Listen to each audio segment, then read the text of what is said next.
परमात्मा को पाने तथा उसका वास्तविक लाभ प्राप्त करने के लिए पवित्र बाइबल में प्रमाण है कि प्रभु ने मनुष्य को अपना ही स्वरूप बनाया। 6 दिन में सृष्टि रचकर 7वें दिन विश्राम किया। कुरान शरीफ में प्रमाण है कि हजरत मोहम्मद को खुदा स्वयं कह रहे हैं कि मैंने तुम्हें उस परमात्मा की महिमा बताने के लिए भेजा है। वो परमात्मा कबीर है जिसने 6 दिन में सृष्टि रची तथा 7वें दिन तख्त पर जा विराजा। उसकी खबर किसी बाखबर से पूछकर तो देखो। कृपया अवश्य सुनिए जगत गुरु तत्वदर्शी संत रामपाल जी महाराज के अमृत वचन।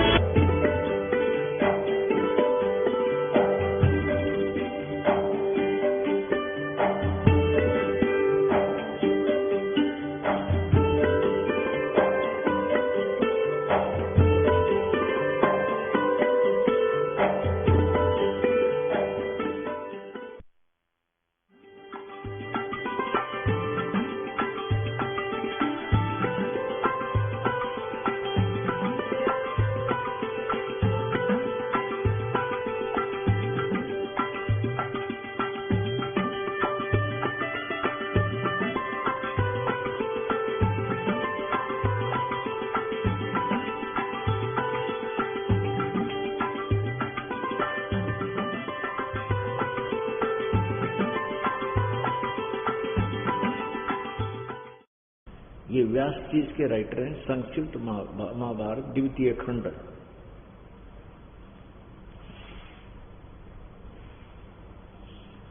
गीता प्रेस गोरखपुर।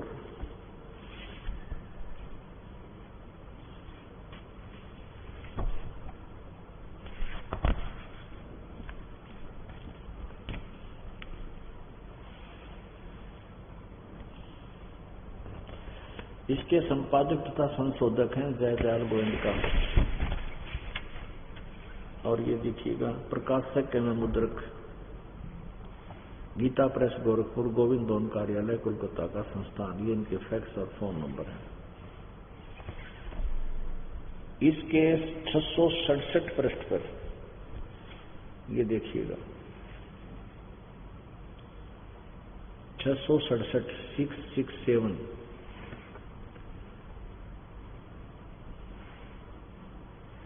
श्री कृष्ण का अर्जुन से सिद्ध महर्षि और कश्यप का संवाद।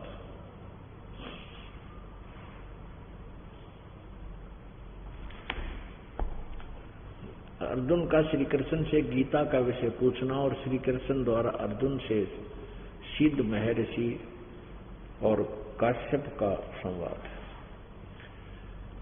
जन्मेजय ने पूछा ब्रह्मन वैशंपायन से, शत्रुओं का नाश हो जाने के बाद जब महात्मा श्री कृष्ण और अर्जुन सभा में बैठकर वार्तालाप कर रहे थे, उसमें उनमें क्या क्या बातचीत हुई।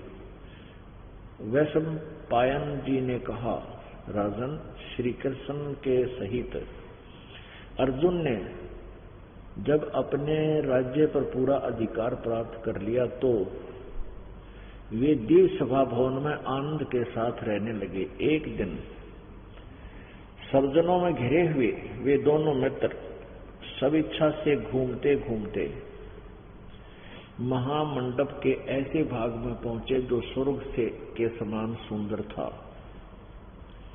पांडुनंदन अर्जुन श्री कृष्ण के साथ रहकर बहुत प्रसन्न थे। उन्होंने एक बार उस रमणीक सभा की ओर दृष्टि डालकर भगवान से ये वचन कहा, देवकी नंदन, जब युद्ध का अवसर उपस्थित था उस समय मुझे आपके माध्यम का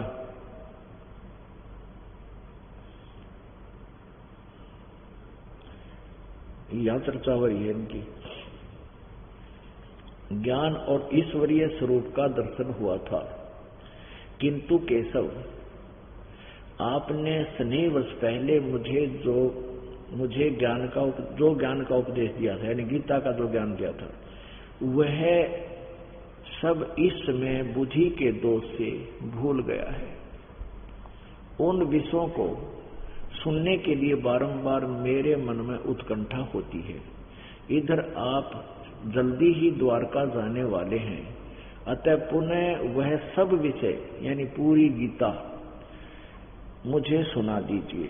वैशंपायन जी कहते हैं, अर्जुन के ऐसा कहने पर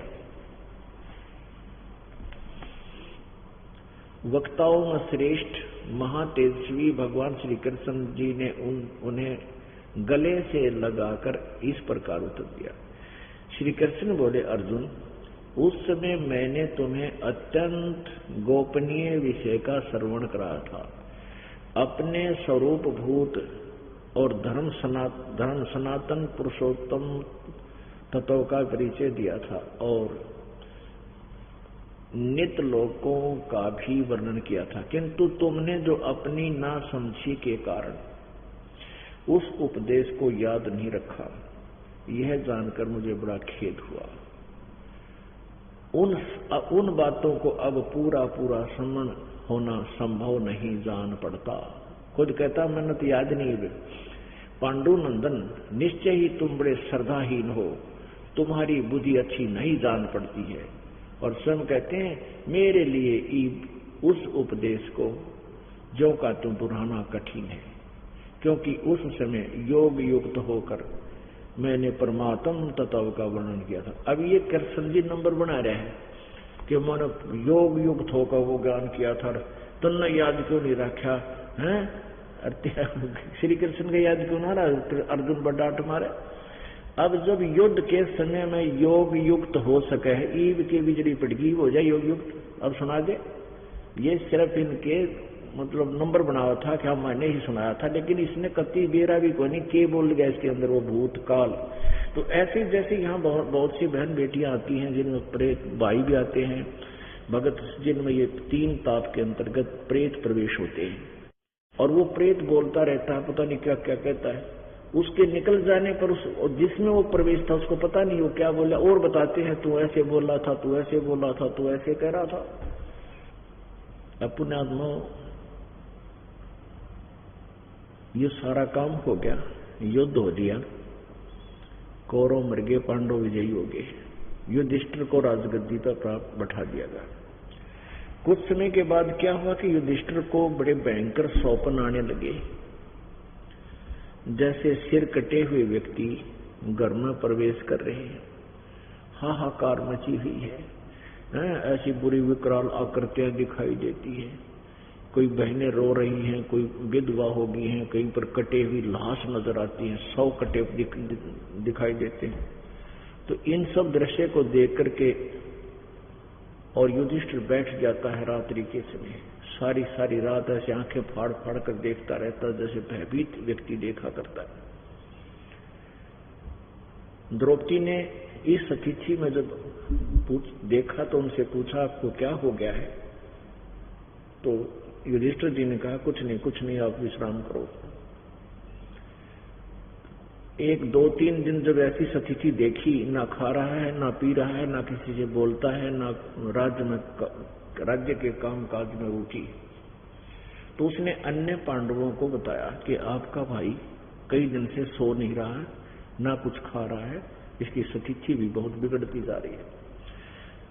तब उन्होंने पांडवों ने उनसे पूछा कि आपको क्या हो गया है?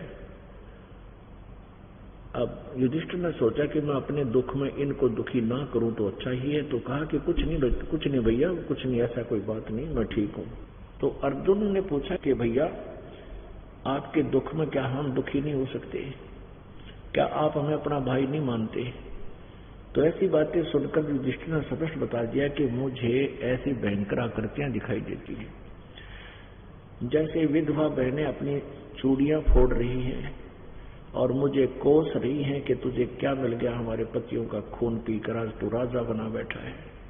और सिर कटे हुए व्यक्ति अपने घरों में घुसते नजर आते, हाहाकार की आवाज आती है और मैं डर के बैठ जाता हूं। अब वो दृश्य मेरी आंखों से हट नहीं रहा। अपने आत्माओं, ये 3 ताप का दुख था युधिष्ठिर के ऊपर। 3 ताप में ये प्रेत प्रवेश हो जाना भी आता है, प्रवेश प्रेतों के द्वारा पीड़ा, पितरों के द्वारा पीड़ा भी 3 ताप में आती है। अब ये पितर जो उनके दादे परदादे जो भीष्म पितामह जैसे उड़ मर गए थे, वो सारे भूत बनकर उनके घर में चक्कर काटे हैं। उनसे डर के वो भयभीत हो गया। तो उस श्री कृष्ण जी के पास गए सभी, एक सलाह करके कि वो हमारे गुरु जी हैं श्री कृष्ण जी, उनसे पूछेंगे भाई इसका क्या समाधान और कारण पूछेंगे। श्री कृष्ण जी के पास जब ये 5 पांडव गए, कुशल मंगल के बाद इन्होंने अपने सारा दुख व्यक्त किया, तो श्री कृष्ण जी ने कहा कि ये जो कष्ट तुम्हें हो रहे हैं, तुमने जो बंधुघात किया है, यानी महाभारत में जो पाप किए थे उनका पाप तुम्हें लगा और वो दुखदाई हो रहा है। उसके लिए एक समाधान ये है कि उसके लिए एक यज्ञ करो और उस यज्ञ में सारी पृथ्वी के जितने भी संत, ऋषि, महर्षि, देवता, स्वर्गलोक के देवताओं को भी बुला लेना। इतना पुण्य करोगे जब तुम्हारे पाप कटेंगे। और यज्ञ संपूर्ण होने की एक लक्षण बताए कि एक पंचजन्य, पंचायन बोलते हैं जिसके 5 मुख का एक शंख अलग से रखा जाएगा। एक सुसज्जित आसन बनाकर ये 5 मुख का एक शंख, ये बजाते हैं ना मंदिरों में शंख, एक मुख का होता है, तो 5 मुख का शंख अलग से रखा जाएगा। और जब सभी आमंत्रित गण, ऋषि, महर्षि या अन्य प्राणी, संत, साधु जब भोजन खा लेंगे तो शंख अपने आप आवाज करेगा। यदि शंख ने आवाज कर दी तो शंख आपकी यज्ञ पूर्ण, और शंख ने आवाज नहीं की तो यज्ञ पूर्ण हुआ नहीं, तुम्हारा कष्ट नहीं कटेगा, तुम्हारा संकट निवारण नहीं होगा। ये शर्त। समय निर्धारित हो गया और स्थान भी निहित हो गया। उस समय उस यज्ञ में 33 करोड़ देवता, 88,000 ऋषि, 12 करोड़ ब्राह्मण, वेद के वक्ता,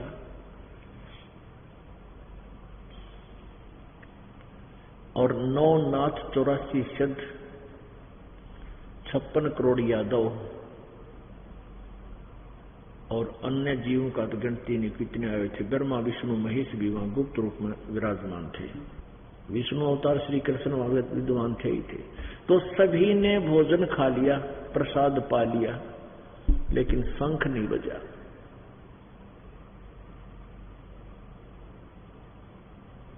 अब युधिष्ठिर भगवान श्री कृष्ण जी के पास जाकर कहते, प्रभु हमने पाप गणे कर रखे, हमारा यज्ञ पूर्ण हो नहीं सकता, हमारा शंख बजा नहीं, यज्ञ पूर्ण हुआ, संपूर्ण हुआ नहीं। श्री कृष्ण जी ने कहा, भाई शंख तो बजेगा, पर शंख न बजाने वाला यहाँ कोई उपोचैनी है। इस शंख को बजाने वाला आया ही नहीं है यज्ञ में। अब युधिष्ठिर जी ने कहा कि भगवान, क्या इसे ऐसे ऐसे महापुरुष वेद व्यास जैसे बैठे वहां पर, और ये वशिष्ठ मुनि जैसे, विश्वामित्र जैसे, और वही 9 नाथ सद, ये सारे विराजमान, और 33 करोड़ देवता, 88,000 ऋषि, दुर्वासा कैसे, मार्कंडे जैसे, लोमस ऋषि जैसे, तो क्या ये इनसे शंख नहीं बजा? क्या ये परम संत नहीं है? क्या इनके पास भक्ति ठीक नहीं है? श्री कृष्ण जी बोले, नहीं, ये तो मान बढ़ाई के भूखे हैं भाई, इनके पास सत साधना नहीं है। ये सभी 84 लाख योनियों में धक्के खाएंगे, कोई पशु बनेगा, कोई पक्षी बनेगा, इनके पास भक्ति नहीं है। और ये बात युधिष्ठिर के गले नहीं उतरे कि ऐसे ऐसे मंडलेश्वर, इनके पास भक्ति नहीं। श्री कृष्ण जी ने कहा कि देख, श्री कृष्ण जी ने ऐसे हाथ का आशीर्वाद ऐसे घुमा दिया। वो जो बैठे थे अपने अपने आसनों पर सज धज के, वो सारे ऋषि मंडलेश्वर कुछ देर के बाद क्या देखता है कि सब अपने अपने आसनों पर ऐसे बैठे हैं, कोई तो गधा बना खड़ा है, कोई कुत्ते का रूप धारण कर रहा है, कोई रीछ का, कोई बंदर का, कोई गधे का, कोई किसी का, कोई घोड़े का है, कोई बिच्छू का, कोई मक्खी मच्छर बने बैठे हैं। युधिष्ठिर कहने लगा, भगवान अपनी लीला को बंद करो, मुझे देखा नहीं जाती इनकी ये हालत है। श्री कृष्ण जी बोले, लीला नहीं सच्चाई समझ लेना, आगे इनकी अधुरुक्ति होगी। अब वो वैसा ही फिर कर दिया, वो ठीक हो गया, अपने अपने स्थान पर बैठे। अब ये बात युधिष्ठिर जी के गले ना उतरे, कोई हद होगी, या हालत इनकी होगी, फिर साधना इनके पास नहीं है। तो फिर पूछा कि भगवान फिर शंख बजाने वाला कोई है पृथ्वी पर? कहां है, कौन है? अभी बताते हैं। एक ऐसे बनारस में, दिल्ली के परली साइड में एक सुदर्शन नाम का एक सुपच है, और वो पूरे गुरु का शिष्य है। उनको आमंत्रित तुमने किया क्यों नहीं? तो युधिष्ठिर जी ने कहा कि उस क्षेत्र में भीम जी की ड्यूटी थी आमंत्रित करने की, ये कार्ड बांटने की, नो समझ लो। भीम से पूछा कि आप ऐसे ऐसे एक महापुरुष बताया है श्री कृष्ण जी ने, सुदर्शन नाम के, दिल्ली के परली साइड में, आप उनको बुला कर लाए कि नहीं, उनको आमंत्रित किया या नहीं किया? अब जब भीम बताने लगा, क्या था कि भीम न्योता लेकर पहुंचा निमंत्रण करने के लिए। जब सुदर्शन जी की झोपड़ी पर पहुंचा, भीम ने कहा कि रिसीवर, मैं युधिष्ठिर राजा का भाई भीम हूं और हम एक यज्ञ करने जा रहे हैं, आप जीवा सादर आमंत्रित हैं। तो सुदर्शन जी ने कहा कि भीम, तुम्हारे जैसा पापी इंसान इस पृथ्वी पर नहीं है। अरे विधवा बहनों की अभी तक आंसू नहीं सूखी है, तुम मौज मस्ती मार रही हो, और तुम्हारे अन्न को जो खाएगा वो भी नरक जाएगा। यदि तूने मुझे अपने वहां बुलाना है भोजन कराने के लिए, तो जो यज्ञ तुम करने जा रहे हो, ऐसी ऐसी 100 यज्ञों का फल मुझे संकल्प कर, जब तुम्हारे यहां रोटी खाऊं। नहीं, कौन पाप का भागी बने, तुम तो घोर अपराधी हो। और भीम कहने लगा, बाबा जी इतने आना हो तो आ जाइए, घड़ा ना बोले, नहीं इतना घड़ी दूंगा मैं। क्योंकि वो पहलवान आदमी था, उसमें इतनी अकल थी, और घनी उठ पटांग बातें मत करे। हमने अपने दम पर युद्ध जीता है, हमने ये कर दिया, मैं एक का मारो था, 20 पड़े थे, ये कर दो था।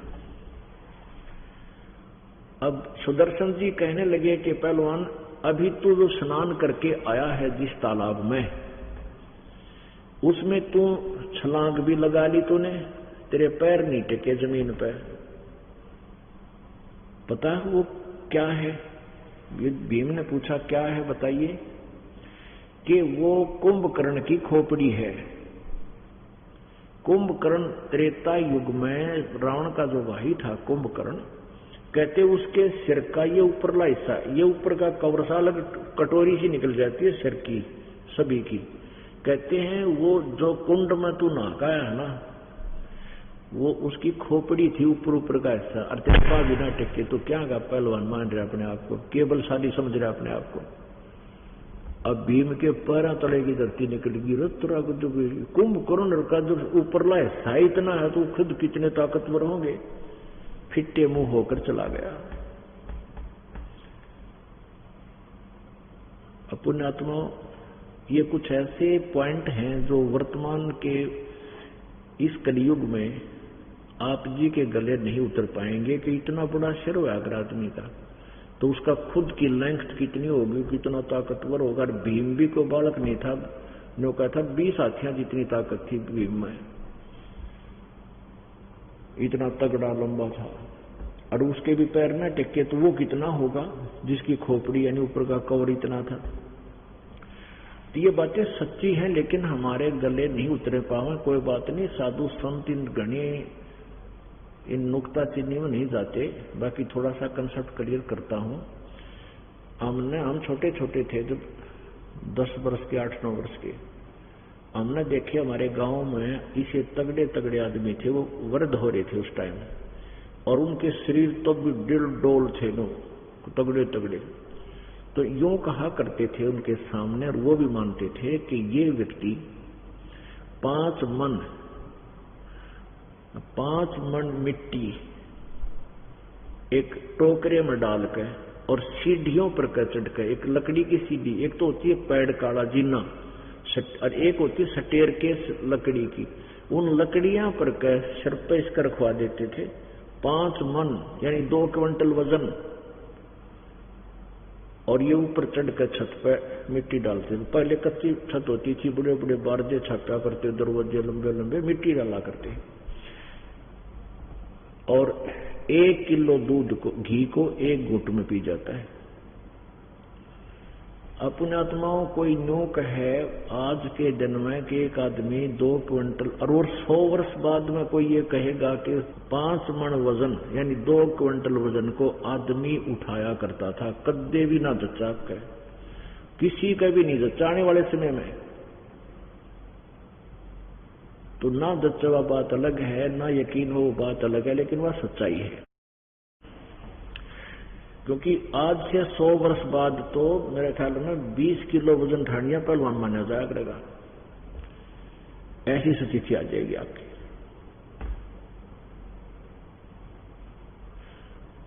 इस विषय में हम ज्यादा आगे ना बढ़े, आगे चलते हैं। तो भीम ने कहा जी मैं गया तो था, और कृष्ण ने पूछा कि आप उधर नहीं गए? गया था, और वो महात्मा भी मिल रहा था, पर वो तो कुबोल आदमी है, बूंडा बोला है। बोला भाई के कुबोल बोल पड़ा? क्या बात कही उसने? कि उसने ये कहा कि तुमने तो इतना पाप कर रखा है, तुम तो महाअपराधी हो, तुम्हारे अन्न को खाओगा वो भी नरक में जाओगा, और मुझे तुमने यदि वहां बुलाना है तो अपने जो आज ये करने जा रहे हो, कल ऐसे ऐसी 100 यज्ञों का फल मुझे दो पहले, तब मैं तुम्हारे यहां आऊं। अब श्री कृष्ण जी ने पता था भाई ये सुदर्शन बिना यू काम होना, तो वहां कहने लगे चलो भाई तो मेरे साथ चलो सारे। 500 पांडव बैठा लिए रथ में, और आप भगवान श्री कृष्ण सुदर्शन जी के पास पहुंच गए। 1 किलोमीटर दूर रथ रोक दिया कि कहीं अभिमान ना महसूस हो जाए संत को, ऋषि को, और वहां से वो पैदल चल पड़े 500 के 500। रथ खाली आ रहा है। उधर से सुदर्शन जी ने सोचा कि क्योंकि सुदर्शन जी ने अपने गुरुदेव से जिक्र किया कि गुरुदेव ऐसे ऐसे पांडव का भाई आया था, राजा का भाई, और ये बात कह रहा था, मैंने ऐसे उत्तर दे दिया। तो उसमें कौन थे? परमेश्वर कबीर जी आए हुए थे करुणामय नाम से। 100 जैसे अब कबीर नाम से आए थे, उसमें करुणामय नाम से आए थे, और तत्व ज्ञान प्रचार किया था। कुछ एक भक्तों ने परमात्मा के इस ज्ञान को स्वीकार किया था, उनमें से एक सुदर्शन भी है। तो परमात्मा ने कहा था, करुणामय जी ने कहा कि बेटा इनकी यज्ञ पूर्ण ना हो, वो सारे नकली बैठे उड़ा ऋषि में, ऋषि ने ज्ञान तो है नहीं, क्या आएगा, वो यज्ञ पूर्ण ना हो बेटा उसका, वो फिर आऊंगे धक्के खानाड़े देख लिए। अब उसने सुदर्शन ने सोचा कि ईब फेर आऊंगे वो दोबारा, और शर्मा दर्द करेंगे, पर मुझे जो है ना कंपेल करेंगे, 100 प्रकार से याचना करेंगे, तो यहां से निकल ले तो बढ़िया। वो तो निकल गया वहां से 15-20 दिन के लिए, कि तो बाहर टूर बना गया। उधर से परमात्मा पूर्ण ब्रह्म वो करुणा में नाम से आए हुए थे कबीर जी, उन्होंने सुदर्शन रूप धारण किया, और सुदर्शन की इज्जत रखने के लिए, अपने भक्त की पत रखने के लिए वहां विराजमान हो गए। जो ही श्री कृष्ण जी वहां पहुंचे, तो क्योंकि ये ऑटोमेटिक होता है, ये अध्यात्म मार्ग के अंदर एक ऐसी लीला होती है कि जब सामने परमात्मा बैठे थे श्री कृष्ण जी, ये 16 कला के भगवान हैं, और वो असंख्य कला के प्रभु हैं, पूर्ण परमात्मा। अपने आप वहां जाते श्री कृष्ण जी ने दंडवत प्रणाम किया, रोक ही नहीं सकते, बट नेचुरल है। जब श्री कृष्ण जी ने प्रणाम किया तो पांचों पांडवों ने भी प्रणाम किया, दंडवत किया। और परमात्मा ने सुदर्शन ही कहूंगा मैं दास, क्योंकि सुदर्शन की महिमा प्रभु ने की थी, बनाई थी। अब सुदर्शन रूप में प्रभु ने कहा कि आओ त्रिलोकीनाथ, आज दास की कुटिया पर कैसे आना हुआ। तो श्री कृष्ण जी ने सारी बात बताई कि ऐसे ऐसे ये पांडव हैं, इन्होंने एक यज्ञ किया है, आपको आमंत्रित करने आई है। तो प्रभु उन्होंने परमात्मा ने यानी सुदर्शन जी ने कहा कि मैंने इस पहलवान से बता दी थी मेरी टर्म एंड कंडीशन कि 100 अश्वमेध यज्ञ का फल मुझे दो तो मैं चलूं, नहीं तो नहीं चलूंगा। तो युधिष्ठिर कहने लगा प्रभु ये तो हमारी प्रथम यज्ञ ही है, दूसरी यज्ञ है तो हमने पहले की थी, एक दूसरी है। तो श्री कृष्ण जी ने कहा कि हे प्रभु आपकी वाणी है, क्योंकि चारों युगों में परमात्मा आते हैं, अपने तत्व ज्ञान की वाणी ऐसे ही बोला करते हैं। संत मिलन को चालिए तजमाया अभिमान, और जो जो यज्ञ आगे रखे सोए यज्ञ समान है। हे परमात्मा आपकी अमृत वाणी है कि जब संत मिलने को चले, सत्संग में आवे तो अपने मान अभिमान को भूल जावे, एक दास बनकर आवे, अधीन बनकर आवे, तो उसको एक कदम का फल ऐसा मिलेगा जैसे एक यज्ञ के तुल्य, इतना पुण्य होगा। हम ये पांचों पांडव राजा हैं और मैं भी द्वारकाधीश हूं। आप तो अंतर्यामी हैं, देख सकते हैं हमारे अंदर कितना अभिमान है या नहीं। और हम वहां से चलकर आप जी को यहाँ लिवाने आए हैं, आपके दर्शनार्थ आए हैं। हमारे प्रत्येक कदम के जितने पुण्य बनते हैं इतनी यज्ञ हुई आप ही के नियम अनुसार। हे प्रभु 100 आप रख लो, शेष हमारी झोली में डाल दो, हमारा भी कल्याण हो। कहते हैं साधु भूखा भाव का धन का भूखा ना। इतने नरम बनाना चाहता था परमात्मा उनको, तब उन पर कृपा दृष्टि अपनी करना चाहते थे। तो प्रसन्न हो गए प्रभु के, चल वह चलेंगे, चलते हैं। अब वो सुमरणी थी, उसकी सुमरणी होती है माला को बोलते हैं। वह परमात्मा सुदर्शन जी की खुट्टी पर टंग रही थी झूपड़ी में, कुटिया में। और भीम डींग मारा था उस पर ले आया, जब के मैंने एक का मारा 20 मरे थे, नू तोड़ दूं था दे, एक गदा मार मार के अपनी ताकत से युद्ध जीता है। सुदर्शन जी कहने लगे भीम ये मेरी सुमरनी देना, उठा के खुट्टी पर तू उतार के मेरी सुमरनी देना मुझे माला। अब भीम जब वो उतारने लग गया ना, वह मारा पसीने आगे उतरी को ना, सारा हंगामा लिया ना, कति जाम हो गया जैसे बिजली पकड़ दिया करे। तब सुदर्शन जी ने कहा अरे पहलवान उस दिन के डींग मारे था तो मैं यूं कर दूं था, ला या तरफ या काट की या छोटी सी माला ना उतरती। और ऐसे हाथ किया था, अपने आप माला उतर का हाथ में आ गई। और भीम का जचगी वह महात्मा के चाड़ा है, तो ये तो सचमुच करेगा काम, हमारा कल्याण इसी से होगा। तो कति भीगी बिल्ली हो गया, भीम नहीं बोला, कत्ती वीर पैर पकड़ दिए, भगवान माफ कर दो मुझे।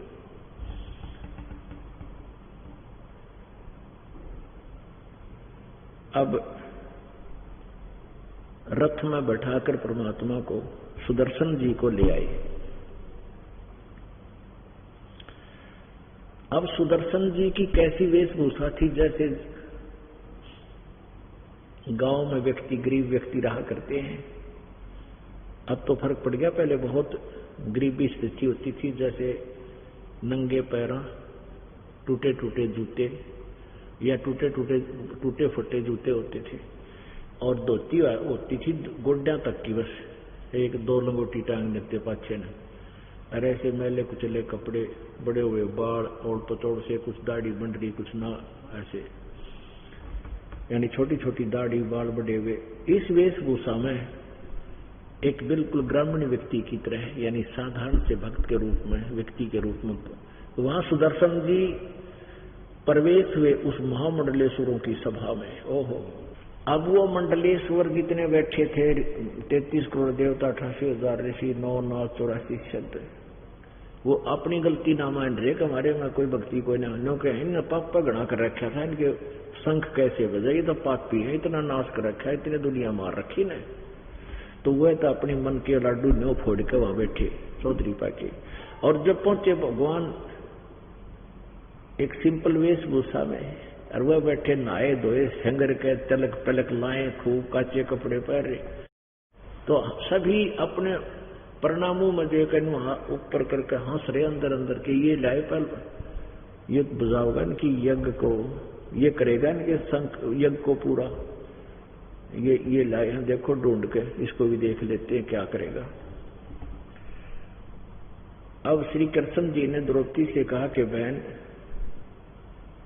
बढ़िया भोजन बड़ा, और ये संत भोजन खाएगा तुम्हारा यज्ञ पूर्ण होगा।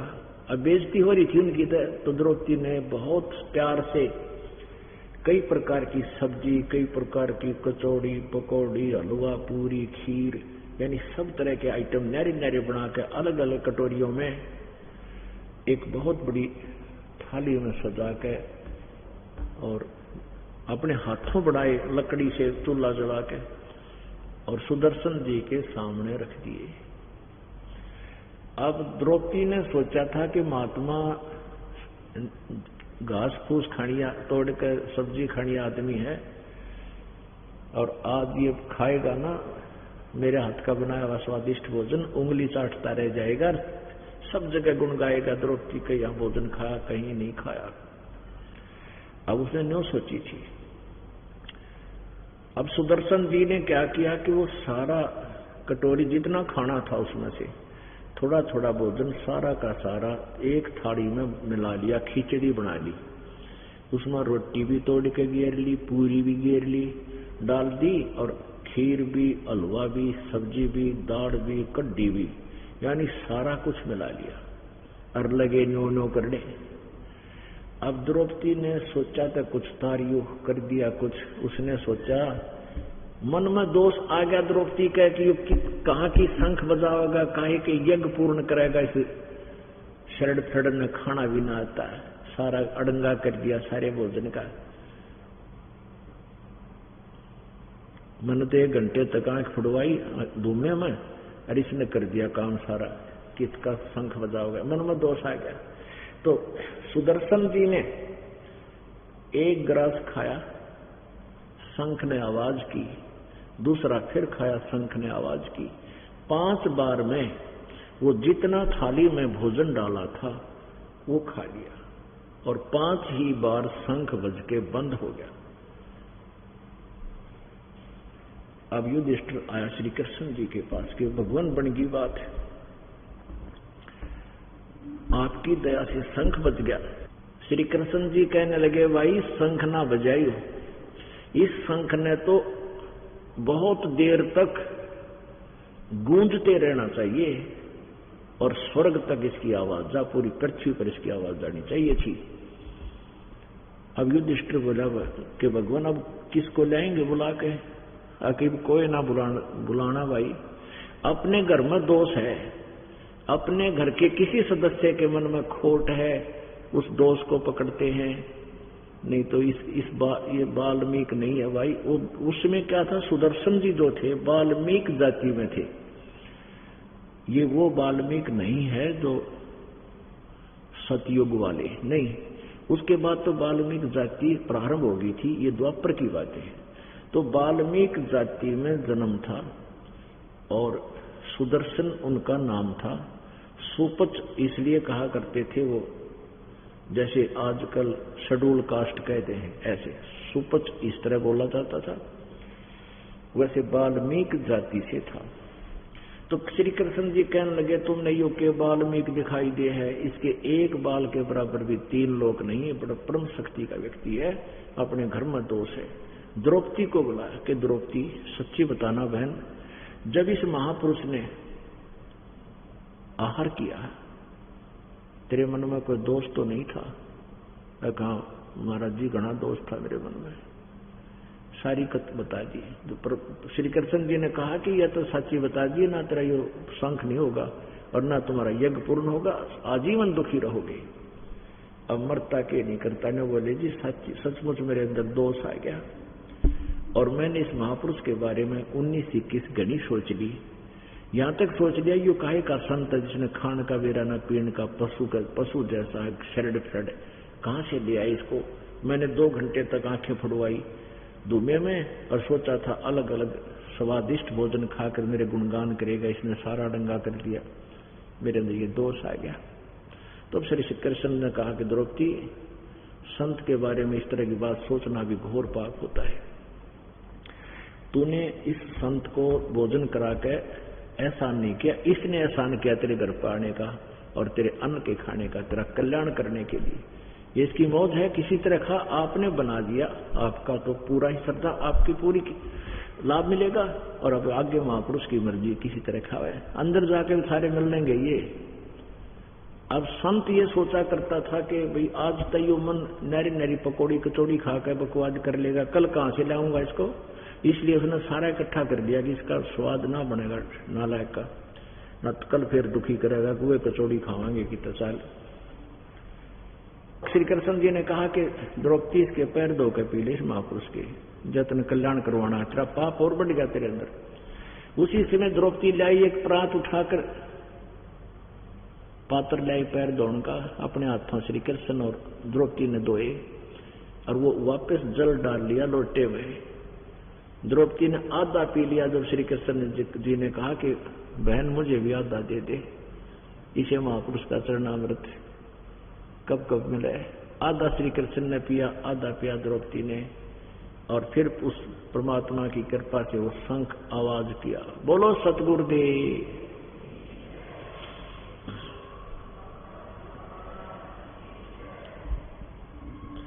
पुण्यात्माओं,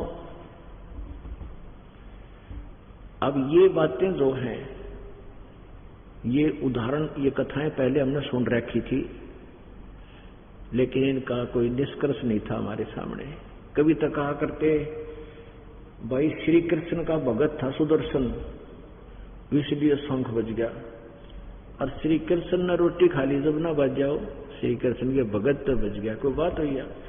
अब वो भगत तो परमात्मा का था और वो स्वयं मालिक आए थे, वो भगत आ जाता तो भी बजना था, क्योंकि परमात्मा की शक्ति भक्ति में है, वो थे खुद मालिक वहां आकर के। तो यहां बताते हैं, तुम कौन राम का जपते जापम और ताते कटे ना ये तीनों तापम। तुम किन भगवानों की भक्ति करते हो जिससे तुम्हारे ये 3 ताप भी नष्ट नहीं होते, ये भूत भी ना बाजते थारे बागते। परमात्मा कबीर जी के आने से, उनका उनके द्वारा वहां भोजन करने से, तब उन पांडवों के वो 3 ताप यानी भूत भागे। अब पुण्यात्मा उसके विषय में थोड़ी सी अमृतवाणी सुनाते हैं आपको, बहुत न्यारा आनंद आएगा। 5 पांडव संग हैं और छठे कृष्ण मुरारे, चलिए हमारी यज्ञ में हे समर्थ सृजनहारे। अब क्या बताते हैं, पांडव यज्ञ अश्वमेध में सतगुरु किया पयान, 5 पांडव संग चले और छठा भगवान, यानी श्री कृष्ण जी समेत ये 6 के 6 सुदर्शन जी को लिवाने के लिए चलते हैं। उस समय का प्रकरण है। श्री कृष्ण जी ने जाकर कहा कि चलिए हमारी यज्ञ में हे समर्थ सृजनहार।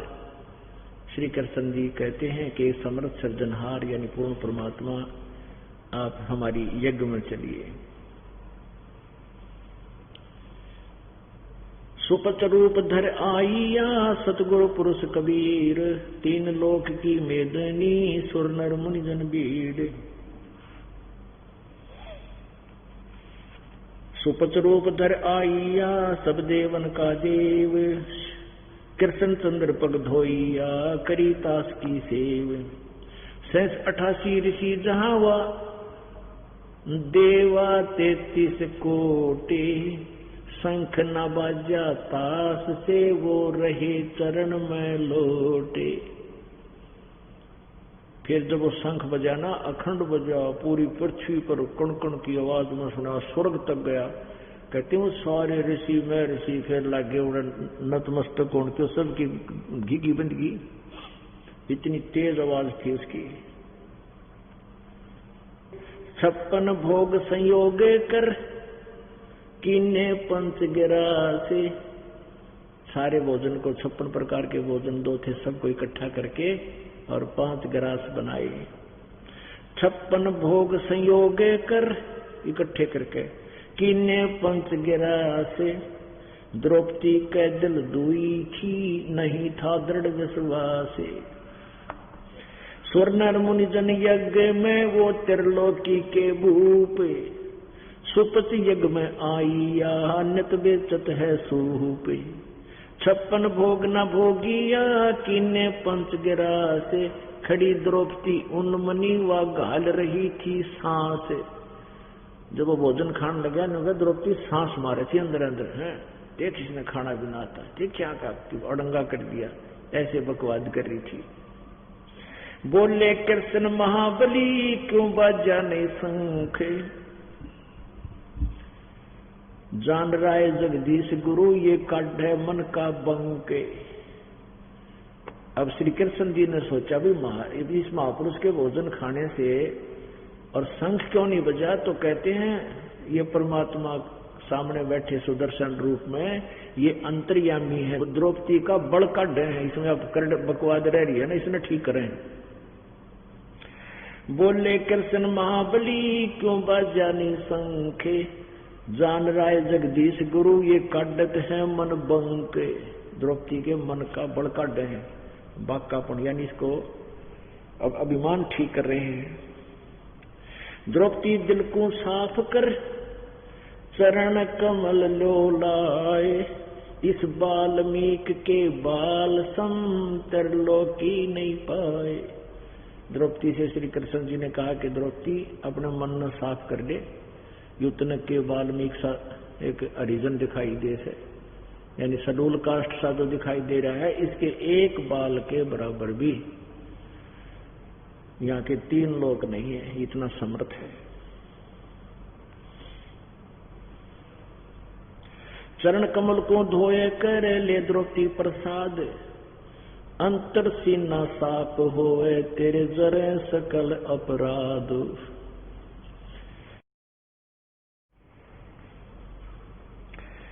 बाजा शंख सुभान गति कणकण भई आवाज, स्वर्ग लोक बानी सुनी त्रिलोकी में गाज।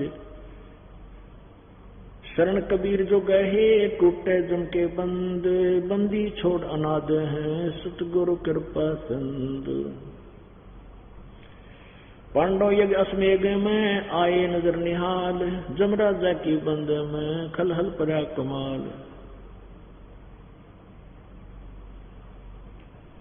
ब्रह्मपरायण परम पद सुपच रूप धर आए, बाल्मीक का नाम धर बंद छुटाई जाए। यज्ञ रची जब पांडव राजा, नौ नाथों ने नादू बाजा। 84 सिद्धि सब मोहे, पूर्ण ब्रह्म ध्यान नहीं जोहे। कोट 33 यज्ञ के माही, सुर नर मुनि जन गिनती नाही। 56 कोट जहां थे यादो, जिनसे नाही बाजा ना दो, ना शंख नहीं बाजा। कोटिक वक्ता वेद उचारी, नहीं वही यज्ञ संपूर्ण सारी। 60 दर्शन की गिनती नाही, अनाथ जीव जीव में बहुमाही। सुर नर मुनिजन तपासनासी, दंडी वृक्त बहुत उदासी। काम देनु कल वृक्षी लाए, 3 लोक के सुर नर आए।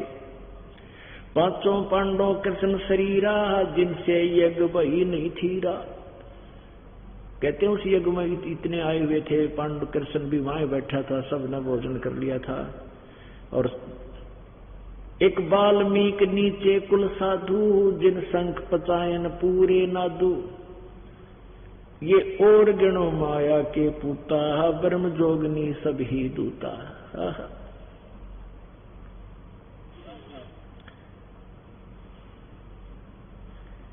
अब एक सेंटेंस में कमाल कर दिया मालिक ने। वैसे तो सारी वाणी अनमोल है दाता की। कहते हैं ये सब सारे गिनवाजिए के 33-56 करोड़ जहां थे यादव, 56 करोड़ यादव थे, और वो भी सारे भोजन खाने आए हुए थे, कृष्ण समेत भी शंख नहीं बाजा। और कहते 3 लोग के सुरनर आए, उन पे भी शंख नहीं बाजा। 12 कोटि वेद के वक्ता, कहते हैं 33 करोड़ यज्ञ में आए से 88 सारे, और वो 12 कोटि वेद के वक्ता सुपच का शंख बजा रे।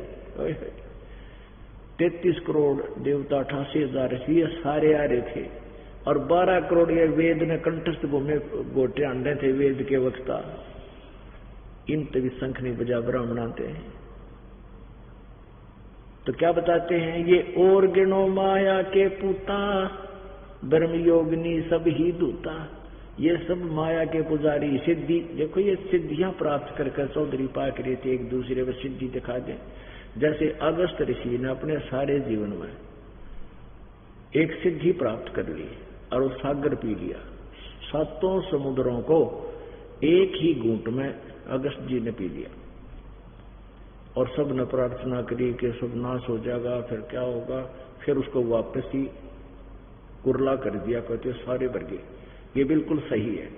तो इस सिद्धि से ही ये माया है, ये माया की साधना करने से, दुर्गा की साधना करने से सिद्धियां आ जाती हैं। ये 8 सिद्धि है। किसी के अंदर 1 आगी, किसी में 2, किसी में 3 आगी तो चौधरी पा गया, उन 2 तो फालतू हो गया, किसी में 4 आगी तो वो 4-5 से ज्यादा किसी को नहीं, सारा जीवन बीत जाता था इनका। तब 1-2 सिद्धियां 3 मुश्किल से आया करती थी, अपना जीवन बर्बाद करके। तो क्या बताते हैं, एक वाल्मीकि नीचे कुल साधु, जिन शंख पचायन पूरे नादू, जिन शंख बजा दिया। और गिनो माया के पूता, ब्रह्म जोगणी सभी दूता। कर द्रौपदी मंजना, सुपद चरण पी धोए, बाज्य शंख सर्वकला रहे आवाजन गोए। द्रौपदी चरणामृत लिए, सुपद शंख नहीं कीन, बाज्य शंख असंख धुन, गण गंधर्व लीन।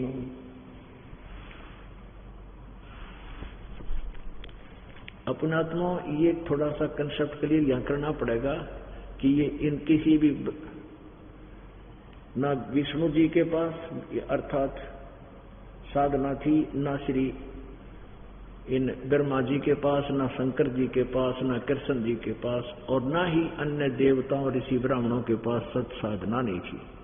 ये 5 मिनट का सत्संग इस पॉइंट को क्लियर करेगा, नहीं तो गला उतरे नहीं नए व्यक्ति के। अब देखिएगा,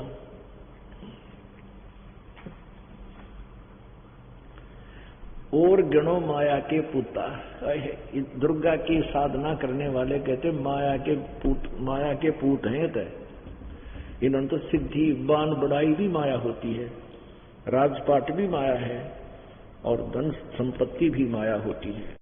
ये देखिएगा देवी भागवत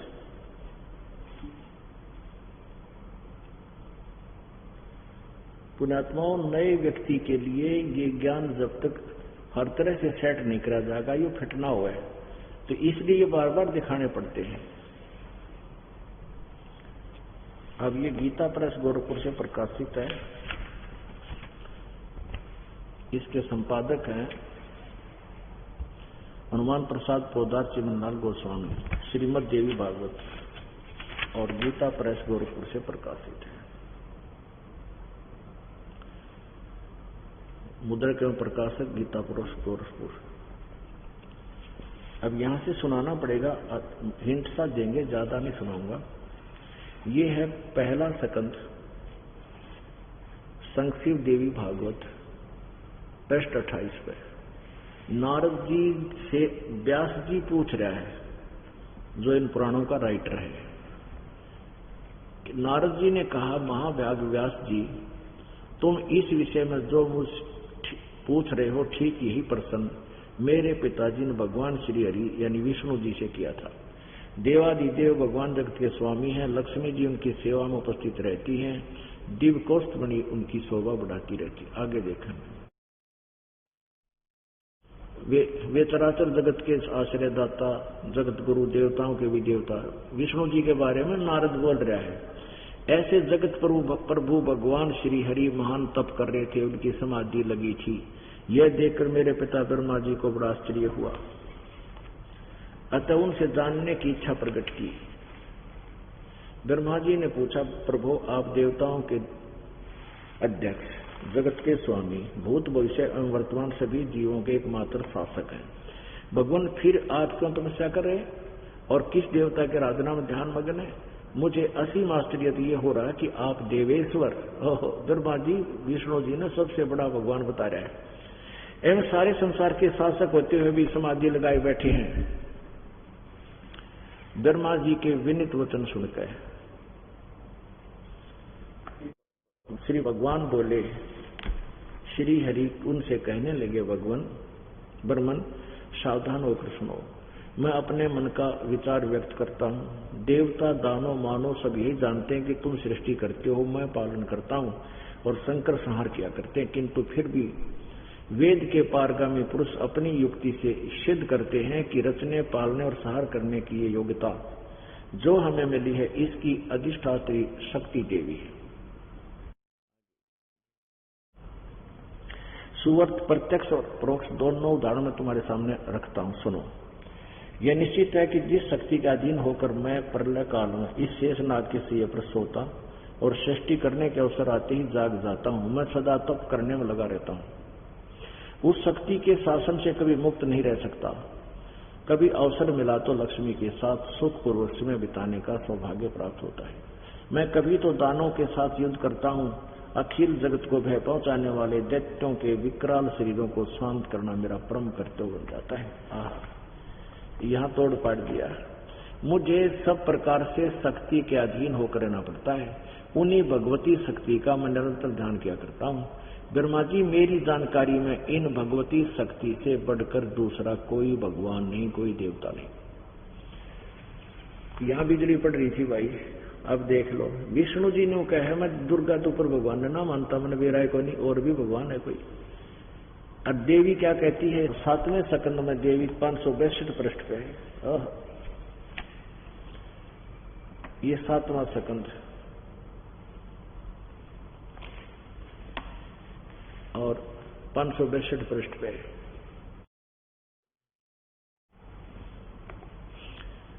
देवी के द्वारा हिमालय को ज्ञान उपदेश और ब्रह्म स्वरूप का वर्णन। अब यह दुर्गा क्या बता रही है, देवी क्या बता रही है हिमालय को। हम ज्यादा ना लेकर के इसको थोड़ा सा दिखाएंगे। अब दुर्गा क्या कहती है, यहां देखो, उस एकमात्र परमात्मा को ही जाने, दूसरी सब बात छोड़ दे। यानी मेरी पूजा भी, सबकी पूजाएं छोड़ दो। यही अमृत रूप परमात्मा के पास पहुंचाने वाला पुल है। संसार समुद्र से पार होकर अमृत स्वरूप परमात्मा को प्राप्त कराने का यही सुलभ साधन है। आगे देखो, इस आत्मा का, उस परमात्मा का ओम के जप के साथ ध्यान करो, ब्रह्म का, और इससे अज्ञान में अंधकार से सर्वथा परे और संसार समुद्र से उस पार जो ब्रह्म है उसको पा जाओगे, तुम्हारा कल्याण हो। यानी ओम का जाप करो। यहां देखो, परवण ओम धनुष है, जीव आत्मा बाण है और ब्रह्म उसका लक्ष्य कहा जाता है। इसी के उद्देश्य से आका कि एकमात्र परमात्मा को जाने, दूसरी सब बातें छोड़ दो और पूजा मत करो। मेरी भी पूजा ना करो, केवल ओम नाम का जाप करो, ब्रह्म की साधना करो। और वो कहाँ रहता है? वह सबका आत्मा ब्रह्म लोक रूप दिव्य आकाश में स्थित है। अब दिखाते हैं। अब दुर्गा कह रही है कि ब्रह्म पूजा करो। ब्रह्म कहता उस परम अक्षर ब्रह्म की साधना करो। मेरी साधना से भी मोक्ष नहीं है, जन्म मृत्यु तेरा मिटे ना मेरा मिटे। अब 414 पृष्ठ पर आपको दिखाते हैं सतयुग के ब्राह्मणों के विषय में। ओह, ये देखो छठा स्कंद, पृष्ठ नंबर 414 पर। जन्मेजय ने पूछा, महाभाग व्यास जी से पूछे किस युग में कैसा धर्म का स्वरूप है, इस संपूर्ण विषय को विशेष रूप से बताने की कृपा कीजिए। व्यास जी कहते हैं, राजन, यह निश्चय है कि सतयुग में ब्राह्मण वेद के पूर्ण विद्वान थे। उनके द्वारा निरंतर भगवती जगदम्बा की आराधना होती थी। वेद के पूर्ण विद्वान हैं और दुर्गा की पूजा करते थे और भगवती का दर्शन करने के लिए उनका मन सदा ललायित रहता था। आगे देखिए, प्रत्येक गांव में शक्ति का मंदिर का उद्घाटन हो, इस विषय में उनके मन में बड़ी उत्सुकता थी। आलिया उड़े। अब देखो, अब कलयुग के ब्राह्मणों के बारे में क्या बता रखा है। धर्म की यह सची थी त्रेता में रही, परंतु कुछ ह्रास हो गया। सतयुग की जो सती थी वह द्वापर में विशेष रूप से कम हो गई। राजन, उन प्राचीन युगों में सतयुग, त्रेता, द्वापर में जो राक्षस समझे जाते थे वे कलयुग में ब्राह्मण माने जाते हैं। ओहो, ले भाई, अब सारा गड्ढा हटा दिया इसने, तो सारा ही समस्या हल कर दी।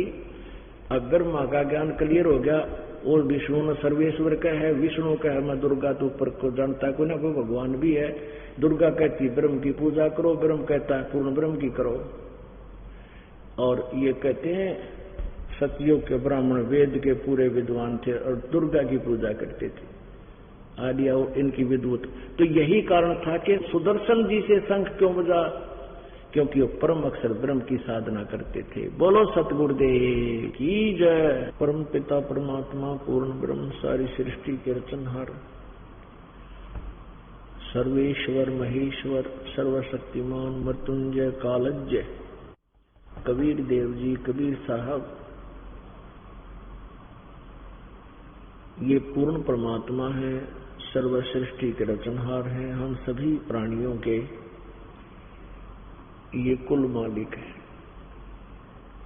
हम सभी आत्माएं काल के जाल में फंसे हुए हैं। इस काल भगवान ने हमारे साथ बहुत बड़ा धोखा किया हुआ है। हमें यहाँ पर पूर्ण रूप से मिसगाइड कर रखा है। हमें वास्तविक उद्देश्य से दूर रखा हुआ है। अध्यात्म ज्ञान से हमें अपरिचित रखा हुआ है।